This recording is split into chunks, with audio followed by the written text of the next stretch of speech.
Welcome to Wisdom from the Aerial View, the podcast for those who wish to crush their anxiety and find meaning and purpose in their lives.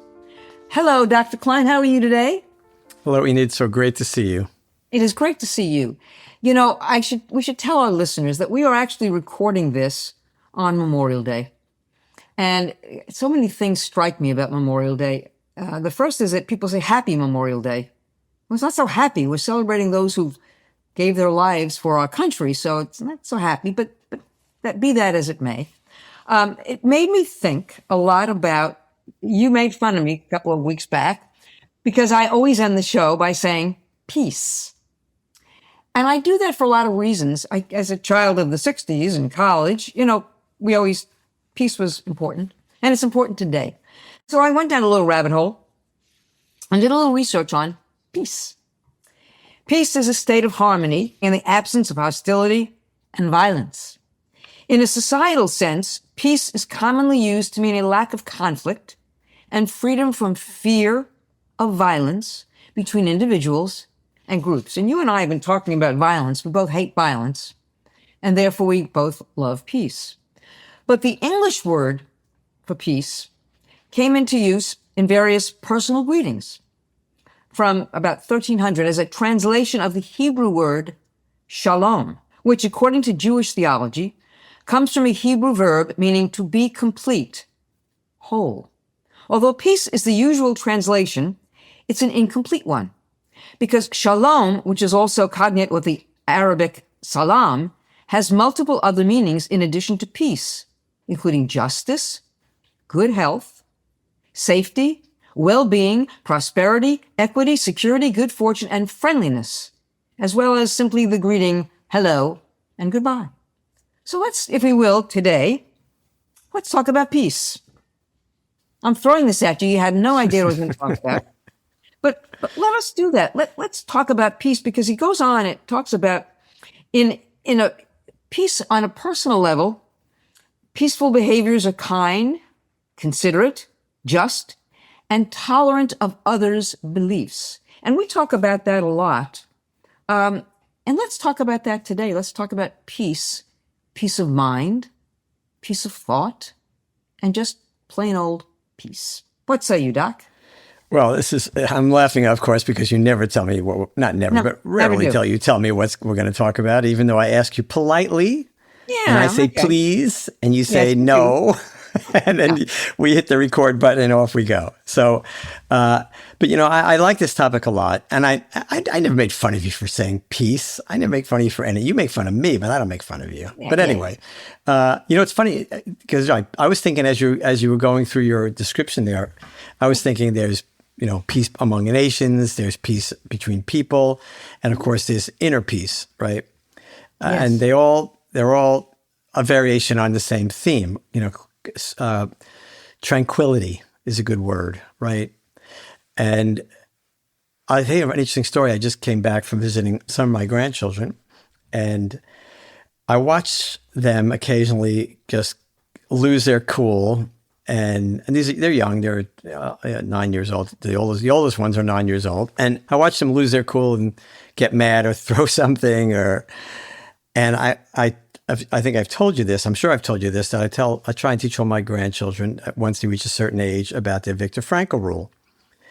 That, so I say, when they pitch a fit, I go, hey, Viktor Frankl, I know you've told me that a million times. I say, okay, I want to tell you that another million times because it's going to work. I said, and I always say to them, how do you feel right now? You happy?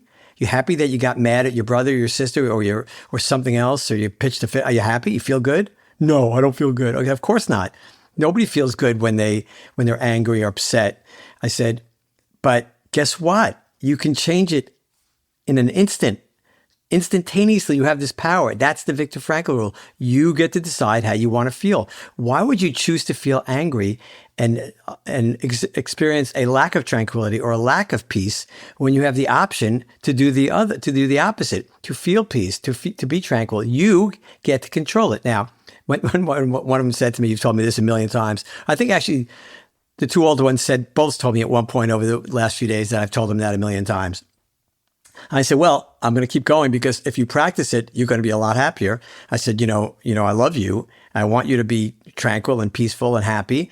And when you get angry about things like this, you're the exact opposite. And I know that's no fun because I have suffered that many, many times in my life, especially when I was a kid. And the earlier you learn it, of course, Enid, the better off you are, right? So, this is inner peace. So many people, I would say, the vast majority of people on this planet are not expert at exercising the Viktor Frankl rule and do get angry and do get upset and do pitch a fit. And of course, it just cascades into this horrible proliferation of events that creates sometimes violence. Reaction creates violence among people, whether they be related or not. And we see that happening, obviously, on a societal level with all these shootings and stabbings and attacks on people that we see in the news just about every day. And the irony is that it is remarkably simple to avoid, right? These are people who feel victimized, that somebody's taking advantage of them. And of course, the whole idea that somebody can take advantage of you is foolish. Nobody can take advantage of you unless you let them, because again, you get to decide how you feel. If somebody rips you off or does something terrible to you, that event has happened. But the next part is how you feel about it, right? Yes. So you can get really upset. And I've taken me many, many years to get to this, and I'm still not nearly as good as my wife, as you know. But I'll give you an example. So we had rented a car, and I had come out of I just parked in a strip shopping center parking lot. Basically, it was actually a medical center parking lot, and I came out and I could see a bunch of scratches along the tire well on the driver's side. And clearly they were not there before. I would have noticed that when I picked up the car a day or two earlier. I'm thinking, oh gosh, somebody sideswiped this car pulling out of this lot. I have insurance, and so in the old days, I would have gotten really upset. I would have gotten really mad. And now I thought, okay, well, what's going to happen? Well, I have insurance. I don't know what, it costs me to be a deductible, whatever it is, fortunately, that's not going to change my life. It's not that much money, but, and it's a pain in the neck. I have to go through all this stuff, but I don't have to pitch a fit. I don't have to ruin my day. I don't have to get upset. That's in my control. And that's how it is for most of us. So to start out your conversation about peace, I think inner peace is what people want more than anything. And the great irony is that in a society that's full of turmoil, that we have the power to control that, to control whether or not we are tranquil and have inner peace, or whether we are angry and violent and disturbed. And I think the fact that most people don't know this is such a shame. It would be a much better world for so many people, not just my young grandchildren, but for adults and people of all ages. Well, one of the reasons I wanted to talk about peace today is because, you and I have had this conversation before. You wrote a book about the aerial view. And it always occurred to me that the wording was wrong. I mean, we think about the aerial view as though you're going to go up into the ether and look down at people in the aerial view. But in fact, the aerial view is the peaceful view, isn't it? It's about finding the inner peace. It's about not allowing others to to take you out of a peaceful environment.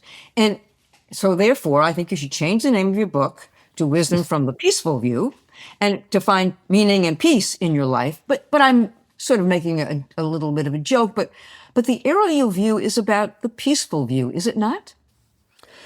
Yes, I think, look, you've told me many times that I have the wrong title. I had the wrong title for that book. And I think you're probably right. I didn't think hard enough about it, but I'm going to always write it. Me, and you should have. And, but okay. and from now on, I'm not doing anything without consulting with you. I don't even know what I'm thinking about. I would actually, I don't even know why I would consider anything else. In fact, I need like that, the red telephone on my desk. So whenever I have a question, you will immediately pick it up and help me through this. You're lucky if I pick it up, but okay, yeah. No, but you probably won't. I do think that it is about peace. Peace is very important. We forget it's not just a word. It's a very meaningful word, and it means a great deal to a great many people. Later on, I want to talk about, in fact, what it means in religious belief, because religions are also very much involved with the notion of peace. So therefore, let's talk about you changing the name of your book. But no, seriously, it is about peace, is it not? Yeah, the aerial view is a perspective that at the end of the day should bring you tranquility, peace, purpose, Yeah.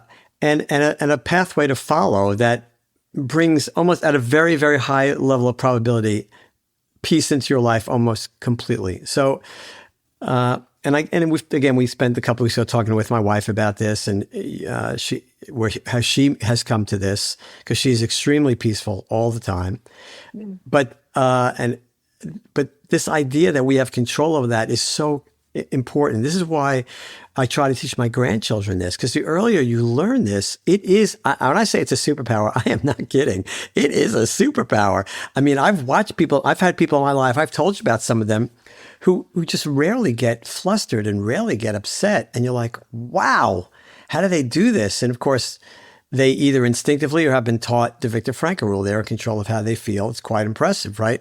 So I don't know a single person who prefers to be angry and upset rather than peaceful and tranquil. So, we all want the same thing. Everybody. I don't think there's a person on the planet who does not have a severe mental illness.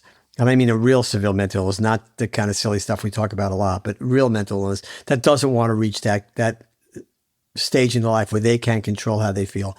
And it is certainly possible. That is the Viktor Frankl rule, and the earlier we start, but it takes practice. It actually doesn't matter how old you are. You have to decide what you want to do. I was talking the other day with some people, and when they found out how old I was, they were a little surprised that I was doing the things that I'm doing. And you and I share this idea that there's no time limit. You don't say, okay, I've reached this age, therefore I'm not doing anything useful anymore. You continue to go until you're unable or incapable for some reason or other to make a positive impact on others and on the world. And that's what you do every day. You've dedicated your life to. And I feel the same way. That's what we have to do. And that's part of the purpose. But when you do that, you also have the opportunity to say to yourself, okay, since I'm continuing to do things and learn things and make a contribution, I actually still have the ability to change the way I behave, to change my attitude, my perspective. We're not stuck. You're never, ever, ever stuck. I don't care how old you are, right? You're not stuck. And, and I have friends, and I've told you about, who say, well, look, this is the way I am. I'm not changing. And I would think, well, why not? It's not making you happy. I know this isn't making you happy. I can see it, right? So why wouldn't you change your perspective or try something new so that you can reach the peace that you're talking about? I work with the elderly, with people like me. And one of the things that they're constantly saying is, as they get older and older and older, they say, well, I've made peace with that. I've made peace with problems with my children. I've made peace with and I think as we get older, the whole notion of making peace with things, perhaps it comes too late, because we need to start thinking at any age, what does peace mean to me? And do I equate peace with happiness? And I think my answer to that is absolutely. I am happy when I am peaceful, when I know that, and maybe peace and purpose are the same thing. When I know I have found my purpose, I think I have found my peace. My inner peace, therefore, becomes my outer peace. When I'm happy and I found my purpose, at any age, I have found my peace. What do you think? Well, a couple of things. One is, and this is true, I'm not just saying this because we're best buddies, but I don't think of you as elderly. I don't even know what that word means. Elderly to me is you can't do it. You can't function by yourself. You need help to do the basic things of life, or you've lost your capacity to reason and to think. That's what that means to me. I don't look at you that way because I don't think you're really a whole lot different than you were 40 years ago. You're still striving. You're still trying to help as many people as you can. I don't think you've lost a neuron. In fact, I'm sure the neurons you have are working better than ever.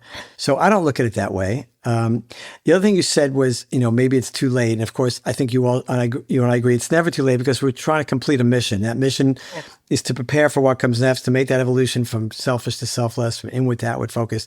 The earlier you do it, the better, because you're going to have more moments of peace in your life than anxiety and aggravation. So the earlier the better, right? You learn it. We learn it when you're 9. It's a lot better when you learn it when you're 60, right? So the earlier the better, but it's never too late. And I don't have. This is going to sound terrible, but I don't really have patience for people say, "Well, this is who I am," and too bad. Okay, well, if you want to be miserable, go ahead. I care about you. I don't might even know you, but I care about you. I don't want to see you miserable, right? And I can tell you there's a way to not be miserable. That's what we're talking about right now, right? To understand that you're in control of your emotions, you're in control of how you feel. You get to determine your outlook on life. You get to determine your perspective. Nobody's shoving it down your throat unless you let them. Nobody's taking advantage of you unless you let them. And if somebody takes advantage of you, we've talked about this a lot. It's not your problem. Unless they take advantage of you and they take all your money and you're now bankrupt and destitute and you have to live on the street. Okay, then it's your problem. But, other than that, at the lesser times that people take advantage of you, they fool you, they lead you into something that is not kind. Okay, that's not your problem. That's their problem. You learn from it. You'll be a little more careful next time, but you're not diminished. We talk about this all the time. You can only be diminished by your own misdeeds. You cannot be diminished by the misdeeds of others, only by your own. So this idea of ownership of who you are and how you feel is so powerful. And that's, again, I'm sure people have heard us say this a million times. This is the biggest problem in our society. We've taught kids the exact opposite, that you're a victim of everything. The colonial oppressors, or whatever, somebody has oppressed you somewhere and you've been a victim and now you got to fight back and get your rightful due. Wait, that's not going to make anybody happy. That's not going to bring the peace that you're talking about. You are right on. That is never going to bring people peace. Feeling like a victim and feeling like you're owed something will never, ever, ever bring you peace. Peace will come from the things we've talked about, from becoming a person of substance, from having meaning, from having purpose, for giving to others. This is where your peace and understanding the Viktor Frankl rule. That's where peace comes from. And it's all in your control. It's amazing, right? So do you believe then that if you're in a situation that is stressful because somebody is being unkind, shall we say, is it your belief then that you should walk away from that person or try to change that person? Or do you remain friends? Do you unfriend somebody? What do you do? That is such a great question because there's two ways to look at this. There are people who I know very well who would say, you know what, I'm not wasting at this point in my life, I'm not wasting my time with these people. If they don't bring a positive impact, if they're not kind, if they're not generous, if they're not doing something to make my life more positive, sorry, but I'm walking away. And of course, me being the dope that I am would say, but no. We have to help them. It's our responsibility to help them. And the other side of the coin is saying, I'm not wasting my time. You want to help them? Go ahead. I'm not wasting my time. And I go, yeah, I kind of feel like I have to help them. So it depends on your point of view. There's no right here. There's no right or wrong. I absolutely understand people go, life is short. I'm not wasting my time with these people. I get it. My feeling is, well, that's kind of why I'm here, to waste time with these people and to try and help them if I can. If they're not interested, I can't make them do something. I can just offer them, my assistance, my kindness, my words, whatever. I can try. And I will tell you, a lot of times it doesn't work. It's okay. I gave it my best shot, but I get how people and then don't what want did to do you it. do? Then you walked away? Then you finally said, okay, I very rarely walk away. Very rarely. In fact, I'm trying to think when I've walked away permanently. I don't think I've ever walked away permanently, no matter what. So I've had people who I've been friendly with who have grossly disappointed me, really grossly disappointed me. But I kept like a little teeny little link, a little thin thread between us. I didn't quite cut it off. Because, and sometimes they come back. Sometimes they have whatever their own internal epiphany and they come back, and they don't necessarily have to say, gee, I'm sorry I treated you that way. I don't really need the apology. I don't care about that. But the fact that they're back is good. And I like to see that they've made some evolution in their lives and they're happier and they're more peaceful. I like that. So, and if I could provide a little assistance, great. That's kind of who I am. Now, I wouldn't recommend it for everybody. I shouldn't say that. I would recommend it for everybody, but that doesn't mean I expect everybody to behave that way. People get to choose, right? So that's my choice. It's kind of, what about you? Tell me what you think about that. Let me ask you this. No, I want you to answer the question. What do you think about your own question? Oh, I'll walk away. I just figure that it's just not worth it.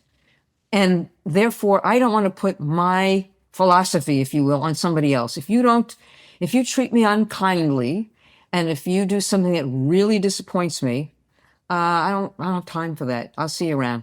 Yeah. Let's So you and wait. I, you and I, the flip side of the coin. There's no Yeah, right or wrong here. yeah. I completely get it. You're not the first person who I have immense respect for who has said the exact same thing. So I get it. Right. Yeah, I'm well, fine with that.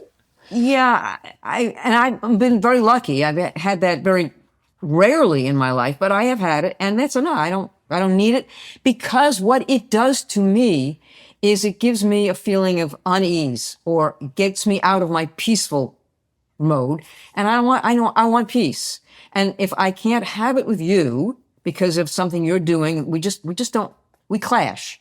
Then okay, but you don't want to walk away mad so that there's this friction that's always there. That's painful and that's not helpful to anybody. So what I would say to you and to people who share your position, like I said, totally legit, I completely get it, is to say, well, if you believe you're on this earth to help as many people as you can, then it seems to me we have a bit of a responsibility to hang in there with those people who are trying to give us a hard time. Remember, you don't have to lose your peace because somebody else does something. That's the Viktor Frankl rule, right? They can say whatever they want. It doesn't have to mean that to bother me. And you've asked me about this sometimes with certain people we know. And I go, yeah, it's all right. He or she is acting in a certain way. I get it. But, it's not, I get it. I just kind of feel kind of worse for them than I do for me. I'm fine. I'm not going to let it bother me. But I do still feel that responsibility to try and at least be there should they come back, should they return or want to return. And, look, I'm not going to defend this crazy position of mine, but I sort of do feel that way. And, my wife is Christian, as you know, and whenever, we talk about these things, I go, well, isn't it the Christian thing to do to go ahead and turn the other cheek and accept and be willing and not throw people away because of certain behaviors? So, that's my take on it, and I find for me, it doesn't decrease my peace. It increases my peace because I know I'm working hard to fulfill my mission to do as much as I can for as many people as I can. And if they blow me away or treat me unkindly, that's their problem. It's not my problem. I've done what I can do and I will still be there. Should they turn and come back, I'll be there. I'll be ready and I'll accept them back, assuming they haven't done something super heinous, right? You know what I mean? Right. I would accept them back too. But in the meantime, while I'm still here trying to fulfill my mission, I don't need anybody to interrupt that. So you and I that's how we are on this issue. It's okay. I mean, that's fine. You're right. There's no right or wrong on this. Whatever. No, it is completely true. Yeah. Yeah. So I want to talk a little bit you talked about your wife being a Christian and Christianity and peace. It's interesting. I was looking up, Catholics pray the rosary, and the rosary is prayer that favors the great gift of peace. That's what the rosary is. I thought that was very interesting. I think when we look at religions of the world, peace is very much a part of it. Buddhism believes that peace is attained by ending pain and suffering. That's what Buddhism is. Islam is derived from the root word salam, which literally means peace. Judaism, peace is central to Judaism's core principle, and it connotes a time of universal peace and abundance, a time when weapons will be turned into plowshares and lions will sleep with the lambs. Religion and peace, very interesting. They go together. They are together. They are what makes peace peace and what makes religion religion. And I think it's sort of a great notion that the great religions of the world, and they're all great. If you believe in something, it's a great religion. But it's the fundamental foundation of those religions is peace. It's important. It's very important. And unfortunately, like most things that are man-made, they tend to get twisted to a degree. So we have seen countless wars over the history of mankind that were based on religious issues where, how can I put this, where religions clashed. And you say, well, all these religions are based on peace. And yet, how does this happen? Right? How does this happen? So if you go back, if Jesus were here and you would say to him, is there a time for war? I'm pretty sure he'd say no. Right. There's no time for war. Mm-hmm. Is there a time for man to lift up arms against another? He'd probably say no, turn the other cheek, right? And so people struggle with this because, wait a minute, if somebody's trying to hurt me, I should turn the other cheek. And this is a very interesting concept. And I can tell you that my take on this is borders on the insane. And I've written about this. It does border on the insane. So if somebody's coming at you or a loved one or a friend with a bat or an axe or something else, your natural inclination is either to run and get the hell out of there as fast as you can, or if you have the ability to confront them and fight back and prevent those who you care about or anybody from being injured, right? And yet and you might have to kill that person to stop them. You might have to shoot them or club them or somehow do something so that to end their lives so they stop threatening the lives of others. And so the question comes up, is that okay? Is that legitimate? And almost everybody would say, what kind of stupid question is that? Of course it's legitimate, but it does run up against a problem. It runs up against the problem, the Christian problem and other religions of turning the other cheek, right? Mm-hmm. Thou shalt not kill. It doesn't say thou shalt not kill except in self-defense. It says thou shalt not kill. This is a problem, right? So almost very few sane people would say, yeah, you're right. We should just let the guy club us and our loved ones, and we're not going to hurt him or her because we're going to turn the other cheek. And almost everybody would say, well, that's you're an idiot. You're insane. And I would tend to agree, except I am stuck. I am stuck on this concept. And the reason I'm stuck on this concept is because if it's true, right, if there's another world, if there's something else, then it becomes possible for that to be accurate. And I'll tell you what I mean. We know that everybody dies, 100%, right? Yeah. Mortality is 100% among humans, right? So we know the ending is coming. So it may come, we hope it comes later than earlier, so we can have fulfilling lives filled with love and meaningful relationships and so on, but it is going to come. So then you say, okay, if everybody's going to die anyway, then maybe there is something to this concept of turning the other cheek. Maybe if there's something that comes next, if there's another place that we go, maybe the idea of turning the other cheek isn't so crazy because we will have fulfilled our mission of peace and tranquility and treating others with the greatest respect in a sense, and making sure that we never violate the rule, thou shalt not kill, that we follow the rule to the very end. And then perhaps on the other side, it looks different. Now, that's a leap of faith that and nobody I know is willing to take. Right. And I don't recommend that they do it, but I get it. I see it. So this is why, and comes directly from the aerial view. When you're in the aerial view and you see, wow, everybody does die. Holy mackerel. History repeats itself. Same things happen again and again and again. I told you one of my books was going to be called, If Abraham Lincoln Hadn't Been Assassinated, He'd Still Be Dead Now. Right? The point is death comes to everybody. So maybe this idea of hanging on to that concept of never do harm to another, maybe there is something to that because we can't see what comes next. A, we have to believe that something comes next, which is by itself a tremendous leap of faith. And B, we have no idea what it is if it doesn't exist. That's asking a lot of humanity to say, okay, I'll just turn the other cheek and let somebody shoot me, stab me, or club me and my loved ones to death because I want to make sure I never do anything violent and I'm always conscious of that and I never harm another human being. That's a hard one. That's almost impossible for most people to accept. Yet there are some that do, and I do respect that because that is another logical option among humanity. It seems crazy to us, but it is an option. There is rationale behind it. I don't think it's logical, however, but yeah. I said there's a certain logic behind it. If you believe that that's your mission on this earth to follow that commandment, thou shalt not kill, thou shalt not hurt, do what Jesus said, turn the other cheek.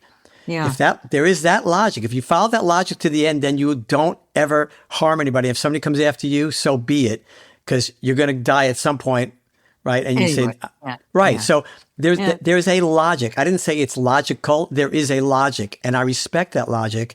Again, I don't know very many people who could live that, but I get it. And so this is what I find so fascinating. When you're in the aerial view, these concepts that you would never consider in a billion years that seem ridiculous, you go, oh, I do see that. I get it. It's not, I don't think I can do it, but I get it. And that's where you get peace. When you understand that, that's the ultimate peace, to see, as long as I fulfill my mission and do what I'm supposed to do, I will be peaceful. I will have completed my mission. And whatever comes next, if there is something next, I'll be good. I'm ready. So that kind of tries to bring that whole idea of peace back to the central core of Right. what we started with. I just look, we're out of time. And I guess I'll end this with, because we are recording this on Memorial Day, these are about people who have given their lives for our country.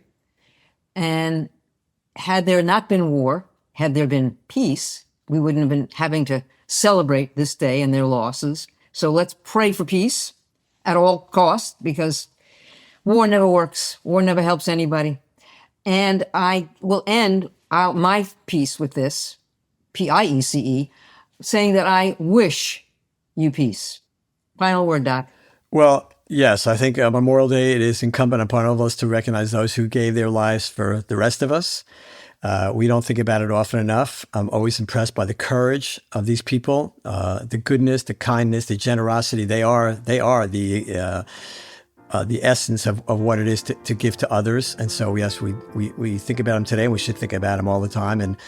And I thank you for bringing up this topic. It was great, even though you didn't tell me what we were going to talk about. And I too wish you peace. I wish all our listeners peace. And thank you all for listening. And we'll see you next time. Next time. Peace.